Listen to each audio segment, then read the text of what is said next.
Magandang umaga sa ating lahat. Ito nga pala ang Copy Bonsai Pot Vlog. Pasensya na po kayo kung ganito na ang aking garden ngayon.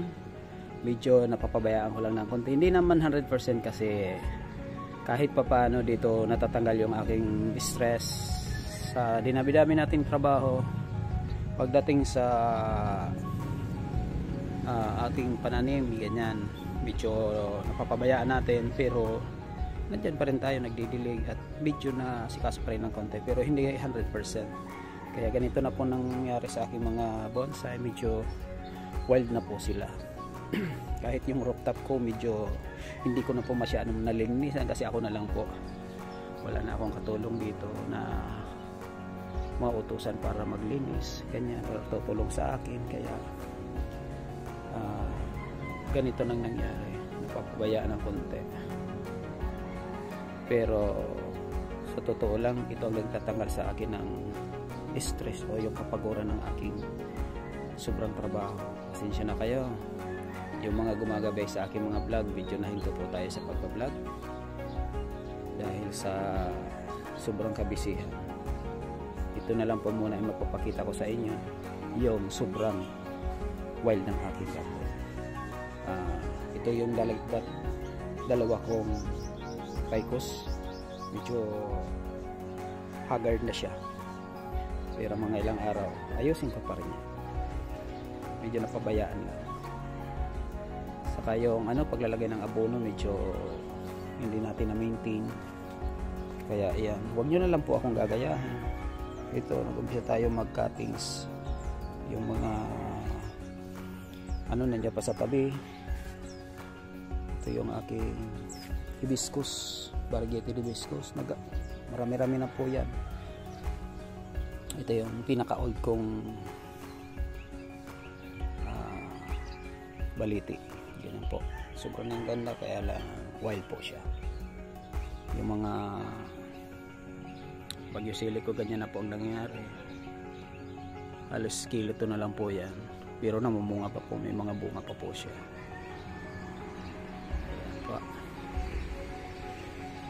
Pasensya na kayo, at ngayon na naman lang tayo nakapag-umpisa. Meron ako dito mga maliliit na bonsai, kagaya nyan, inaano ko pa po, tinitraining ko pa. Ito madali itong i-wire kasi medyo mahaba na yung kanyang mga trunks. Ayan, pero isa rin itong pinakamatanda kong balete, kaya hindi masyadong lumalaki kasi yung baso niya ay 3 inches lang. Ganyan po yung kaliit.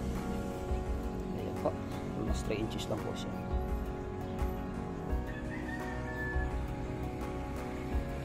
Tapos ang atin naman na dahon sibuyas.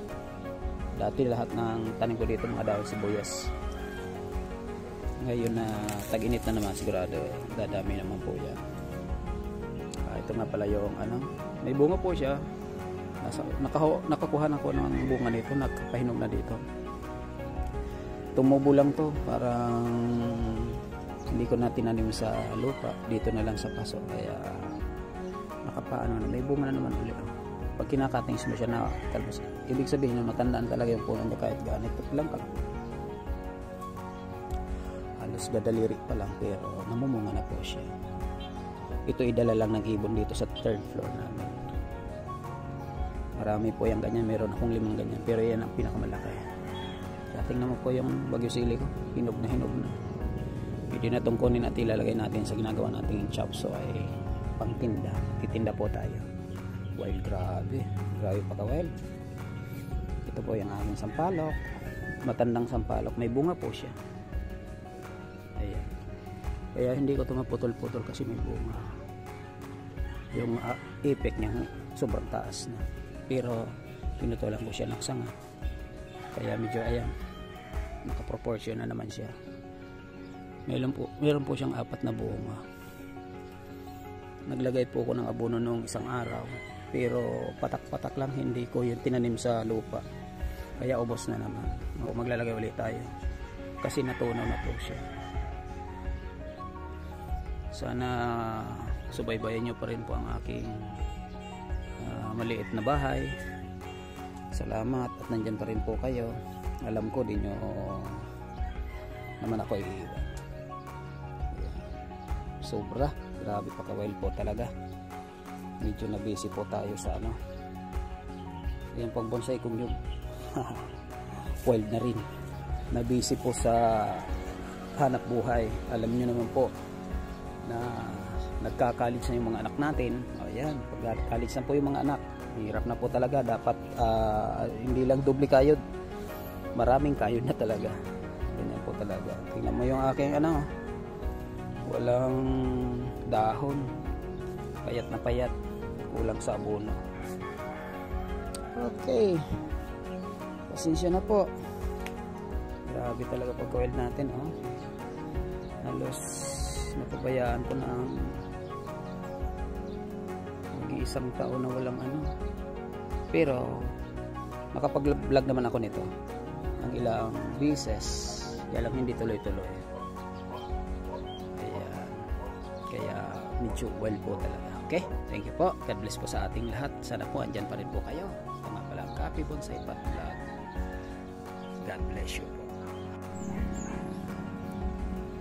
Ayan po, maglalagay tayo ng abono. Ito po yung 314. Ang mga simpleng paglalagay lang ng abono ay linalagay lang po sa tabi nitong paso. Yung hindi po ba ipinapasok sa ilalim. Yan po mas madaling matunaw siya. Konti-konti lang po yung linalagay ko. Lalo na maliit pa yung puno. Konti rin lang. Pero pag malalaki na, yan, mararami na po yan.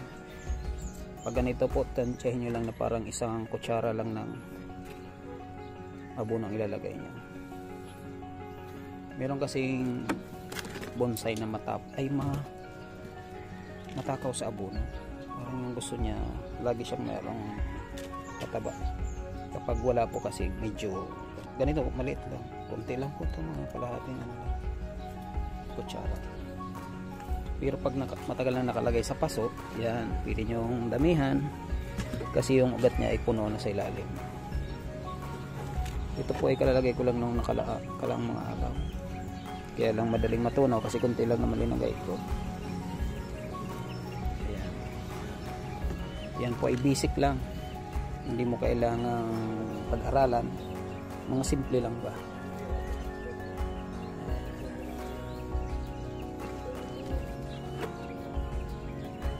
Mas madali po siyang matunaw.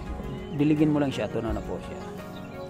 Ayan. Kaya mas madaling masisip-sip ng bonsai yung ano, yung ating abono. Ito po yung sampalok.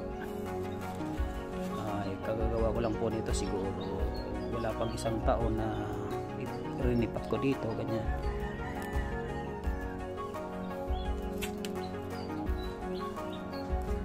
Tanggalin natin ito para hindi tumaba yung mga damo mapunta sa bonsai.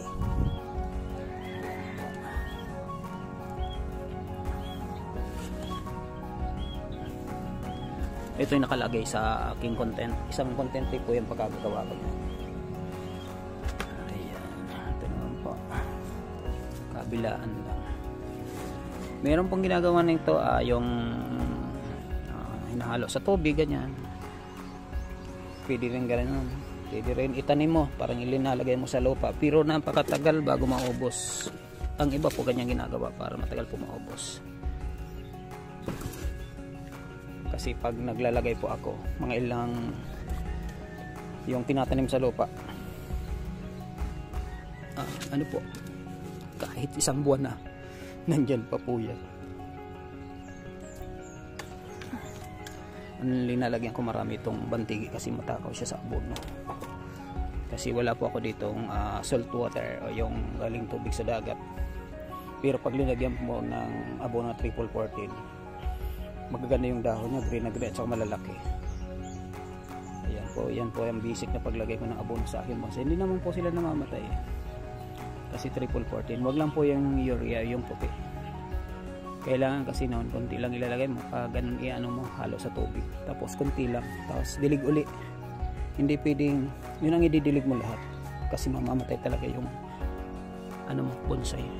Meron na nangyari niyan sa akin kasi meron akong gano'n na ginamit ko sa farm, tapos natunaw, nihalo ko sa tubig, idinilig ko sa kanila, maraming bonsai yung namatay kong, karamihan po ay bantigi.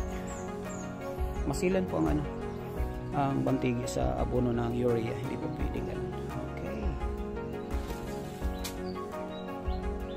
ayan, pagkatapos niyang lagyan ng abono ng ganyan, diligin niyo pa rin po yan, at least kailangan nilang mabasa.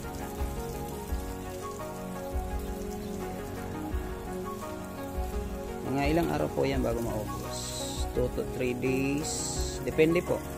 Yung una ko kasing lagay, pakalagay ko umulan, kaya mabadali po siyang natunaw.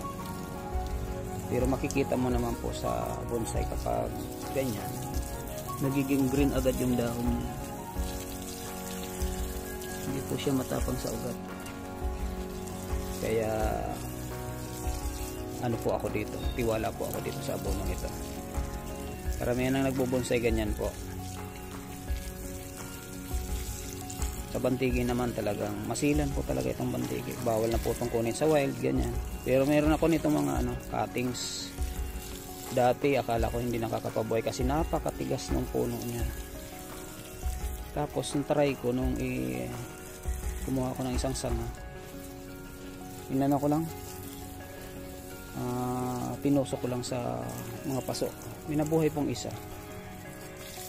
Kaya yun, dahil bawal na po yan, hindi ka na makakuha sa wild ng mas magaganda. Kaya ang ginagawa ko po, cuttings na lang kung gusto mong ganyan, pero napakatagal talaga.